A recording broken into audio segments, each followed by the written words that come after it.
নতুন বছরে খ্রিস্টীয় নববর্ষ উদযাপনে মেতে উঠেছে টলিউড থেকে বলিউডের তারকাদের মাঝে কেউ আবার বিদেশে গেছেন ছুটি কাটাতে। সেসবের মধ্যেই একটি ভিডিও নেটিজেনদের নজর কেড়েছে। সোনাক্ষী সিনহা ও জাহির ইকবাল তারকা দম্পতির নতুন বছর উদযাপন দেখে অনেকেই আদিক্ষেতা ও ভণ্ড বলেও কটাক্ষ করেছেন।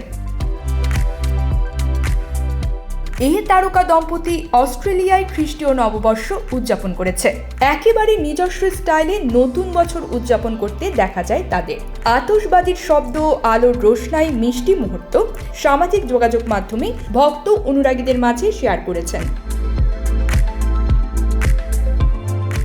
ভিডিও পোস্ট করে এ তারকা দম্পতি ক্যাপশনে লিখেছেন, আমাদের নতুন বছর হয়ে গিয়েছে, যে ভিডিও দেখে নেটিজেনরা কটাক্ষ করেছে।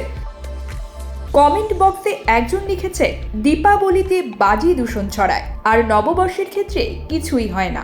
এই সময় পরিবেশ অক্সিজেন পায়, একেই বলে ভণ্ডামি। ঘরোয়া আয়োজনে পরিবার ও বন্ধুদের উপস্থিতিতে জাহির ইকবালকে বিয়ে করেন সোনাক্ষী। সালমান খানের পার্টিতে আলাপ দুজনের, সেখান থেকেই প্রেম শুরু।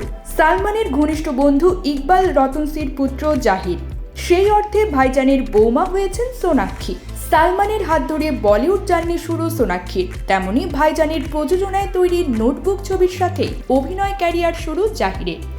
XXL ছবিতে একসঙ্গে অভিনয় করেন এই জুটি। তাদের বিয়েতে হাজির ছিলেন সালমান খান।